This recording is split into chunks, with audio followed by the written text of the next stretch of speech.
Bom dia, turma. Bom dia, professora Maria Helena.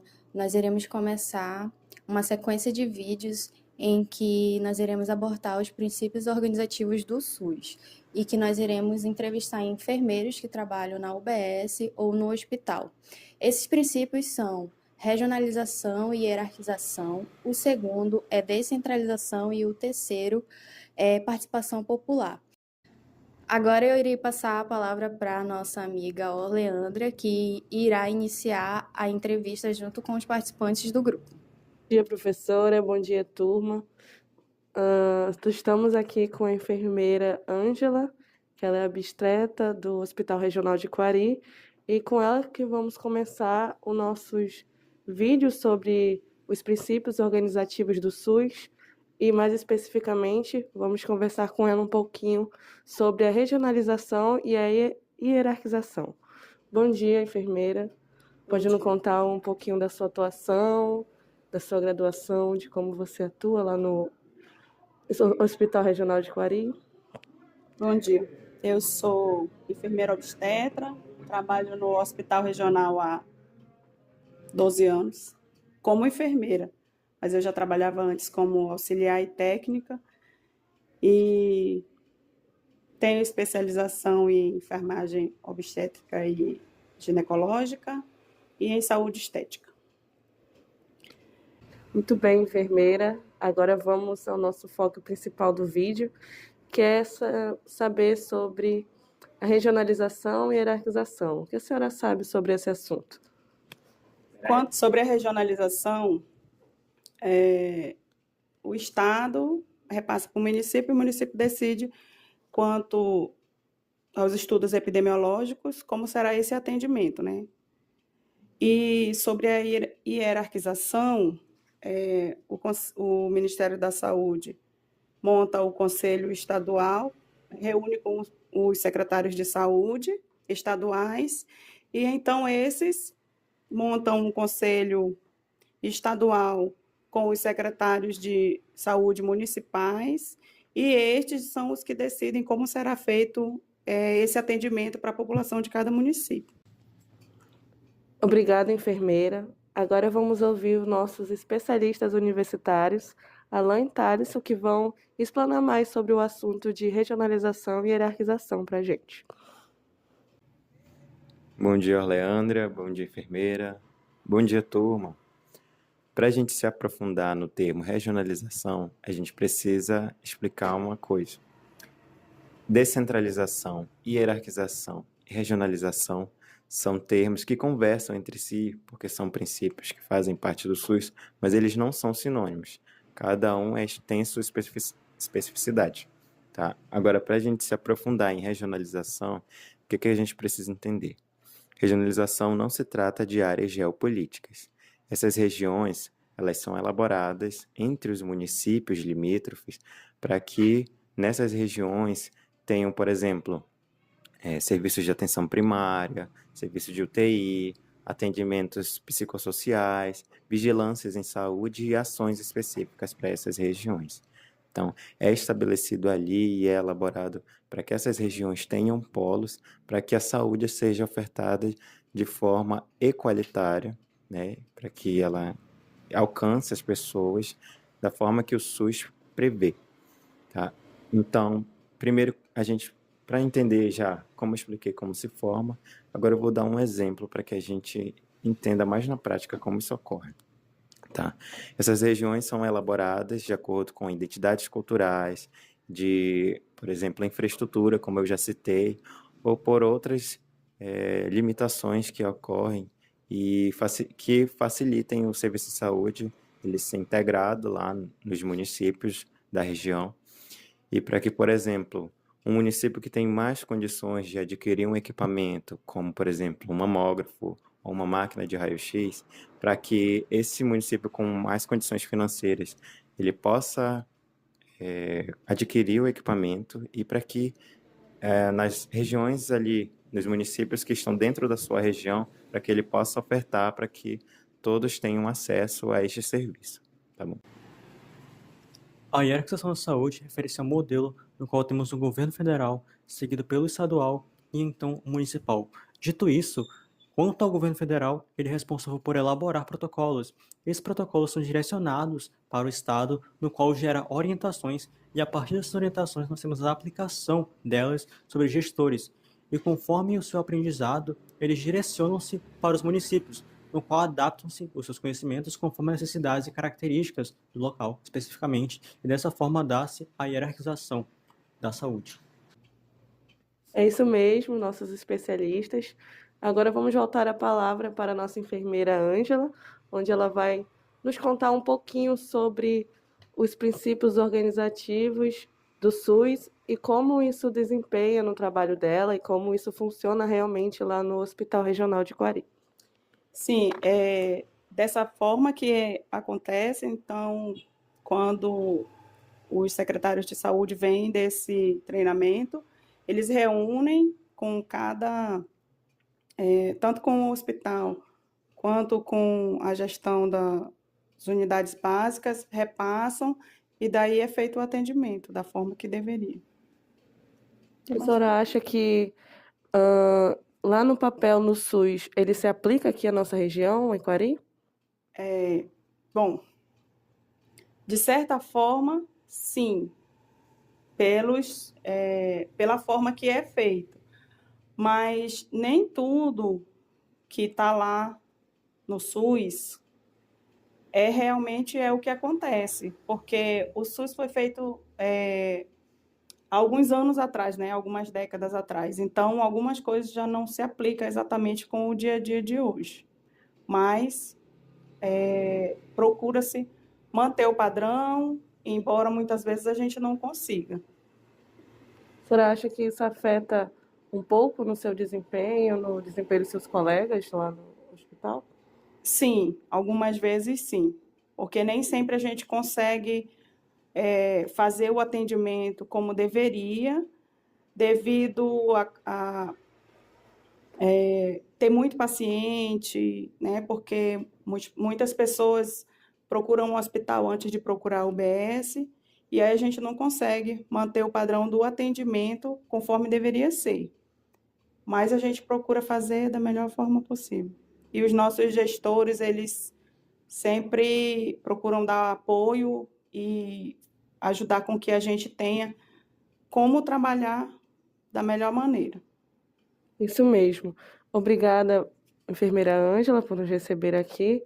E agora vamos ficar com mais outros vídeos para explanarmos mais sobre os vários princípios organizativos do SUS. Estamos aqui com a enfermeira Fernanda Freitas dos Santos, na UBS Alvelos Dantas, localizada no bairro Tauamirim. E conte um pouquinho mais sobre a sua especialização, enfermeira. Bom, gente, eu sou especialista em enfermagem do trabalho. Eu comecei a trabalhar faz pouco tempo aqui na unidade, inclusive, mas eu sempre tive uma paixão pela saúde coletiva e sempre me motivou a trabalhar com pessoas. Eu sempre fui uma enfermeira que trabalha bem em equipe e eu gostaria de alcançar essas pessoas. Então, eu trabalho aqui há pouco tempo, mas gosto bastante da atenção básica, porque, querendo ou não, é a nossa porta de entrada, é onde o paciente ele tem o primeiro acesso dele ao serviço de saúde. Então, isso tem que ser muito bem feito, muito bem amarrado. Bom, então o nosso colega aqui, Rian, estará dando início na nossa entrevista. Sim, enfermeira. A gente sabemos que o SUS ele tem princípios organizativos. A senhora poderia falar um pouquinho sobre os princípios organizativos do SUS? Nós temos alguns princípios que são importantíssimos, né? Os doutrinários e os organizacionais. E a descentralização, que é um dos pontos muito importantes para a atenção básica, porque a gente acaba que levando de um ponto só, eu tenho vários pontos em que eu tenho acesso. Então, vários centros utilizam-se como ponto de referência para que o paciente chegue e faça exame. Por exemplo, aqui no município de Quari, não tem muito tempo, mas o laboratório LACEN, vocês sabem, né? Ele era centralizado. Hoje ele é descentralizado. Isso é só um exemplo pequeno para o que é a descentralização no país. Porque se eu estiver falando, por exemplo, de um atendimento que você não tem como fazer somente na capital, eu estou falando de centralização, um atendimento centralizado. O próprio CAPS, ele é descentralizado. Eu posso ser atendida no CAPS né, que é o Centro Psicossocial, nos municípios pequenos, porque ele é descentralizado. Eu posso receber um encaminhamento de qualquer unidade básica para o CAPS. Eu não preciso necessariamente fazer tudo no CAPS. E a partir do momento que eu atendo e sou atendida pelo CAPS, eu ainda retorno à minha unidade básica de referência. No caso, se é um paciente do Tauamirim, ele é atendido pelo CAPS e retorna pra gente no Tauamirim. E a gente segue o tratamento dele, não o psíquico, né? Mas a gente segue os outros tratamentos dele, o acompanhamento de vida dele, porque a unidade básica não é só tratamento, tá? A gente acompanha o desenvolvimento, se é uma criança, o crescimento e desenvolvimento, se é um adulto, a vida cotidiana dessa pessoa, tá bom? Certo. Nós sabemos também que há outros níveis mais elevados, né? Que tem o nível federal, o nível estadual e o nível municipal, né? E qual seria a importância desses 3 níveis?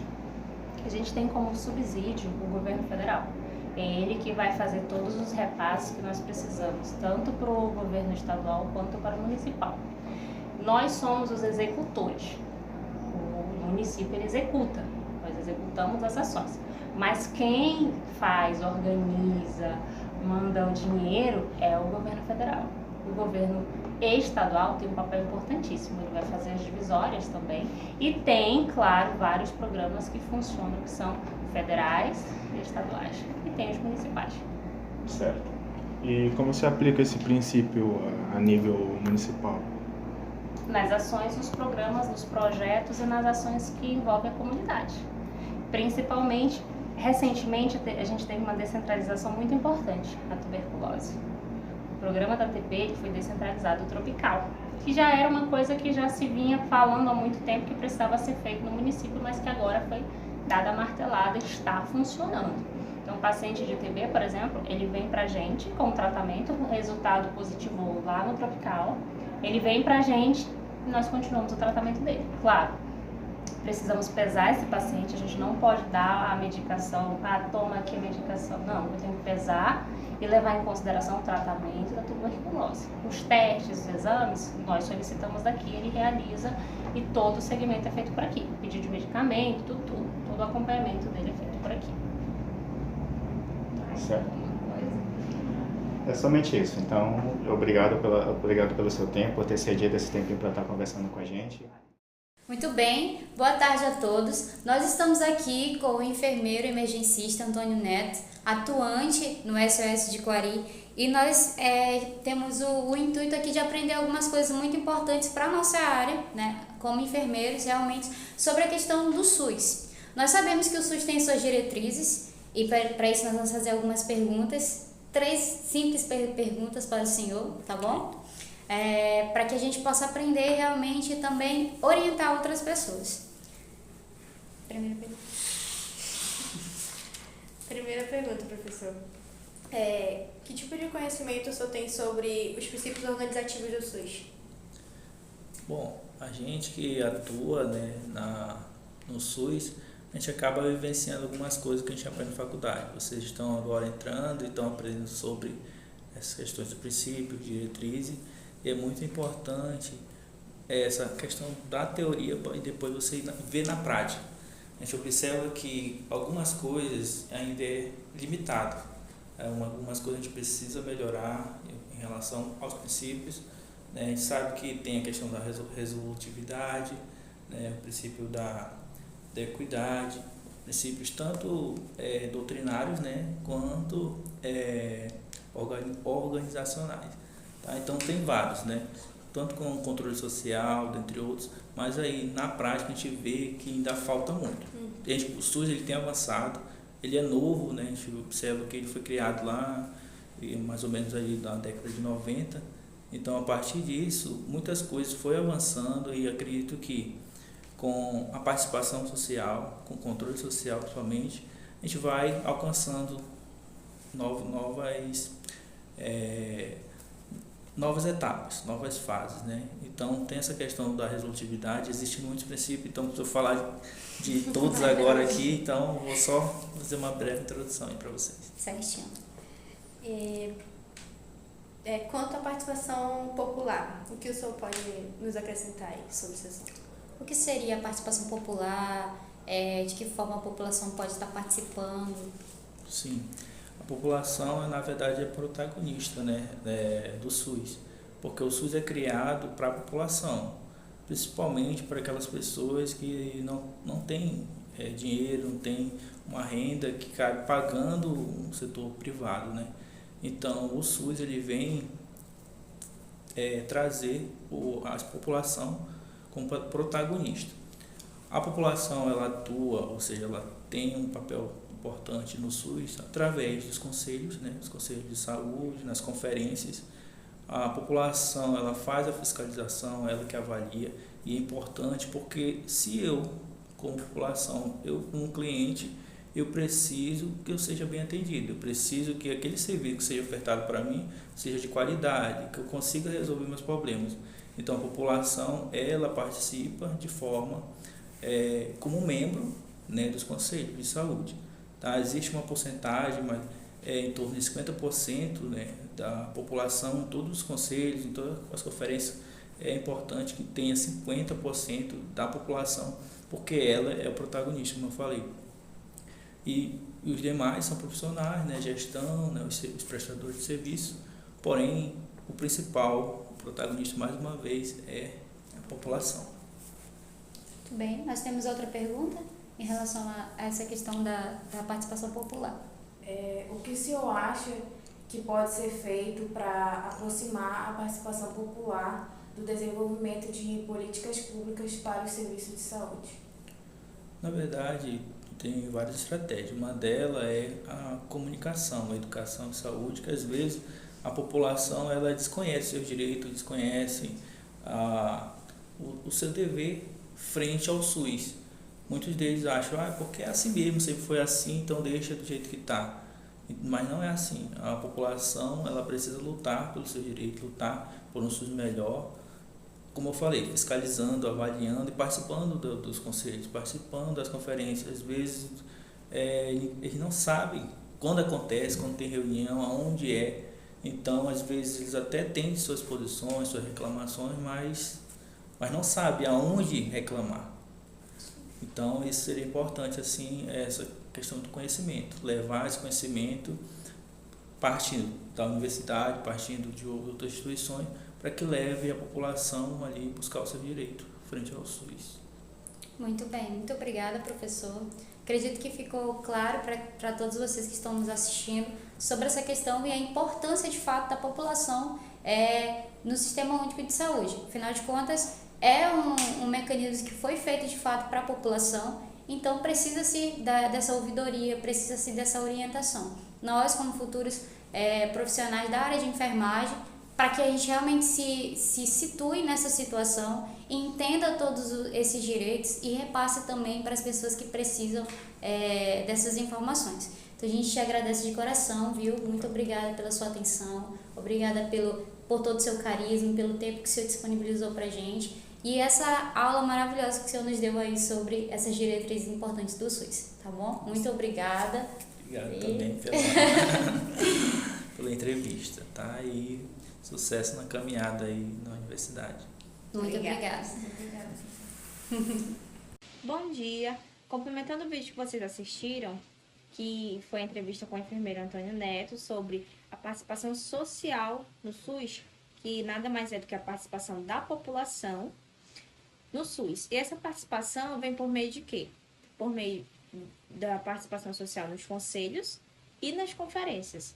Essa participação é regulamentada pela Lei 8.142 de 1990, que regulamenta que o cidadão, usuário do SUS, do Sistema Único de Saúde, tem o direito de participar da estruturação, da organização e fiscalizar se o SUS realmente está cumprindo com seus deveres. Então, essa participação dos conselhos tem o intuito de fiscalização. E essa participação nas conferências, que são as mais comuns, que acontece anualmente, aqui no município, né? Acontece anualmente, vem por meio de o cidadão ir lá, opinar, expor uma opinião a respeito da necessidade do seu município. Por exemplo, aqui em Quari, temos muitos casos de dengue, malária, então o cidadão pode ir lá, dar sua opinião a respeito de o SUS tentar organizar campanhas, tentar organizar palestras educativas, ações que diminuam esse índice, essa problemática. Então, a participação da população do SUS tem uma extrema importância, porque assim como na criação do SUS, a população, participou por meio de reuniões, que antes eram reuniões, por meio de conferências, para tentar organizar esse sistema de uma forma que abranja todo mundo, de uma forma que solucione certos problemas. Assim também nós temos que estar perto, estar fiscalizando se esses diretores, se esses presidentes, se esses secretários estão realmente cumprindo com seus deveres. Então, nós, como usuários e população que utiliza o SUS, temos o dever de participar e expor nossa opinião, porque talvez cada conferência dessa que existe, cada conferência, cada reunião que existe, melhora de certa forma, porque todo ano, todo momento, as coisas vão mudando, as coisas vão se modificando. Então, nós devemos ir lá e tentar readequar, reajustar cada projeto, cada planejamento de acordo com a sua região.